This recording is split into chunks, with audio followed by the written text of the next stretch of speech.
This video is brought to you by the Spartan Legion Gym Group. You can follow the group on Instagram at the Spartan Legion, or you can like their Facebook page. Looking at the title of this anime, it does seem very, very weird.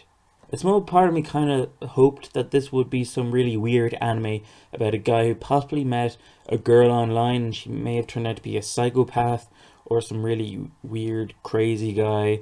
Something really weird like that, a thriller type suspense, or even just a really bad harem where a guy meets a bunch of girls online and all of them fall in love with him for some crazy reason. But surprisingly, it wasn't that. Okay, not exactly that. From watching the first 2 episodes, I found the story pretty interesting, to be honest. It's about a gamer called Nishimura who plays this online game, an RPG called LA for short. Not that LA.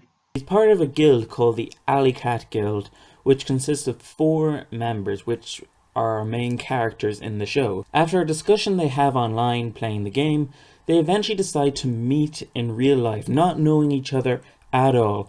And a big shock, they find out that they are all in the same school and some of them actually know each other outside of the game. You probably may have guessed already that pretty much all the characters, apart from Nishimura, are all female.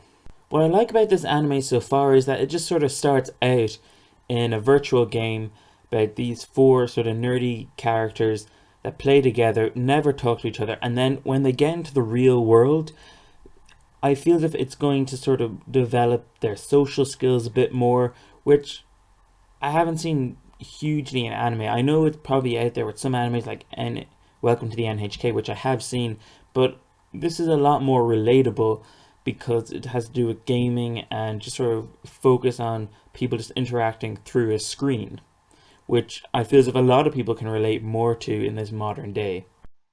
One character called Eiko has already seemed interesting to me so far. She comes across a lot like Yuno from Future Diary, with her obsession about the main character and wanting to marry him. Also, she does have small dark moments in these 2 episodes, and I am interested in seeing how they build on that.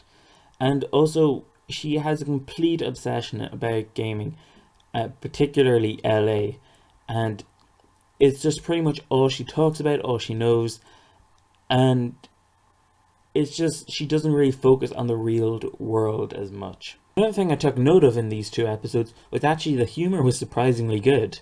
I won't spoil any really funny moments in the show, but there's just one really funny moment with J. Michael Tatum's role in the show.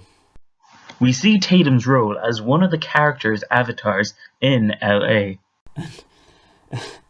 Just hearing him say this one line, I just couldn't help but just laugh hearing him say this. I, for example, am a high school girl in real life. A lot of people probably won't even find it that funny when they see it, but just being a fan of Tatum's work, like just all the characters that he's done in the past, is just hilarious hearing that line coming out. Also, most of you probably guessed that Funimation have done the dub of this, and it's okay. It's nothing spectacular, but it just does the job. No one really stands out as amazing as such. As I said already, J. Michael Tatum is in it. We have Monica Rial and Josh Grell, I believe, is in it, but their roles aren't huge, or at least not yet anyway. The main character himself seems interesting. Nothing new really in terms of what we've seen already in harems, but he does have some really funny moments, and they are very enjoyable. Especially from the very first scene and a later scene we do see in episode 1. I really am interested in seeing where this anime will lead, because I did think it was just a typical harem. I didn't really think much of it, but I thought I'd try it anyway, and I was surprised. And I did think there would be a lot of fan service, but I didn't want to just sort of toss it aside just because of fan service. And there is very little fan service, or at least in these first 2 episodes. So that was actually a plus for me. Watching these first 2 episodes, I really am interested in checking out the manga, seeing if that's different in any way. I also recommend to you guys to check this out. It isn't actually that bad, or at least try the first 2 episodes, see how it goes. I'll be watching this in the dub as it comes out. That's pretty much all I have to say. I'm really looking forward to watching the rest of this anime. I really hope it lives up to my expectations. If you enjoyed this video, please hit the like button. Subscribe, stay up to date with more videos. Hopefully I will have another video up tomorrow, if not this weekend. I do plan tomorrow to film a few videos, and hopefully I will. You can follow me on Twitter if you may choose. I will leave a link to it in the description below. Again, I want to thank you guys for watching this video, and hopefully I will see you guys next time. Goodbye.